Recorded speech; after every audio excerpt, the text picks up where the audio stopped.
વડોદરા શહેર દક્ષિણ કચેરી ખાતે લોકો સરકારી કામકાજ માટે સવારથી લોકોની લાઈન છતાં સુવિધાના અભાવના મુદ્દે આમ આદમી પાર્ટી દ્વારા રજૂઆત કરવામાં આવી. શહેરના માંજલપુર વિસ્તારમાં આવેલ મામલતદાર અને એક્ઝિક્યુટિવ મેજિસ્ટ્રેટ વડોદરા શહેર દક્ષિણ કચેરી ખાતે સ્થાનિક નાગરિકોને પોતાના આધાર કાર્ડ, રેશન કાર્ડ અપડેટ સહિતની કામગીરી માટે વહેલી પરોઢે એટલે કે 3 વાગ્યાથી લાંબી લાઈન લગાવવી પડે છે.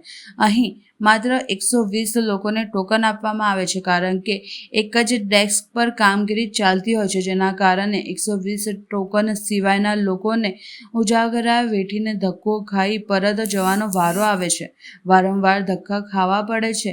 આજે ગુજરાત રાજ્યએ દેશમાં સૌથી વધુ સરપ્લસ ટેક્સ ભરતું રાજ્ય હોવા છતાં અહીં સરકારને જરૂર પડતા કાગળો માટે નાગરિકોને પરેશાન થવાનો વારો આવે છે.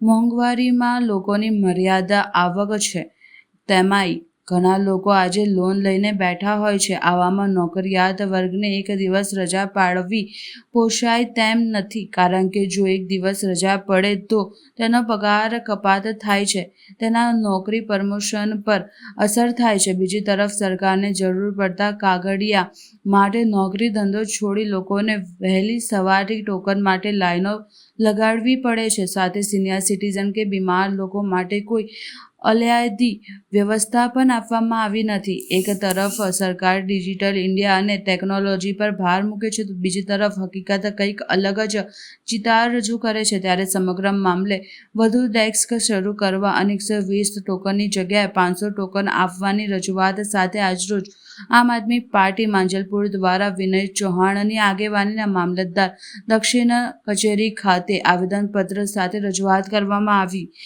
જેમાં તેમણે પંજાબમાં આમ આદમી પાર્ટી દ્વારા જે રીતે કનેક્ટિવ પંજાબ થકી સરકાર કર્મચારીઓ નાગરિકોના ઘરે જઈને સરકારી કાગળો માટે સુવિધા આપે છે, તે રીતે ગુજરાત સરકાર શા માટે નથી કરતી તેવા સવાલો ઉઠાવવામાં આવ્યા છે. સિનિયર સિટીઝન સહિત લોકો માટે સુવિધાનો ઉપલબ્ધ કરાવવામાં આવે, ડેસ્ક વધારવાની રજૂઆત કરવામાં આવી હતી. સાથે ડિજિટલ એપોઇન્ટમેન્ટ લોકોને આપવામાં આવે તેવી રજૂઆત કરવામાં આવી હતી. અને જો સુવિધા ઉપલબ્ધ નથી કરવામાં આવે તો આગામી દિવસોમાં ઉગ્ર આંદોલનની ચીમકી ઉચ્ચારવામાં આવી હતી. નમસ્કાર, હું વિનય ચૌહાણ. આજે મામલતદાર ઓફિસની ખાતે અમે લોકો એક અરજી લઈને આવ્યા છે, જ્યાં સવારે 120 ટોકન વેચવામાં આવે છે, તેને લેવા માટે 3 થી 4 વાગ્યા સુધી લોકો અહીંયા વેઇટ કરે છે. કઈ જગ્યા પર તો લોકો રાત્રે સૂઈ જાય છે. આવી પરિસ્થિતિની અંદર આ મામલતદાર ઓફિસ ફક્ત 120 ટોકન અને આટલા નાના 2 ડેસ્ક જ કેમ ચલાવે છે? પરિસ્થિતિ જો તંગ હોય તો ડેસ્ક વધારવા જોઈએ, કોઈ મોટા પૈસા લાગતા નથી. નાની વાતો માટે લોકોને હેરાન કરવા માટે આ બધી વસ્તુઓ બનાવી રાખી છે. લોકોના આધાર કાર્ડ, રેશન કાર્ડ બંધ કરી દેવામાં આવ્યા છે. કેવાયસીને કારણે કંઈક ને કંઈક બહાના કરીને લોકોને રોજ કઈ એવા કામો પર લગાવી દે. આજે વડોદરા શહેરની અંદર લગભગ બધા લોકો લોન પર જીવે છે. કોઈ ત્યાં કોઈક EMI ભરી રહ્યા છે. એક દિવસ બી પાડે તો એમનો એટલા રૂપિયા એમને નથી મળતા ને લોનના હપ્તા બાઉન્સ થઈ જાય છે.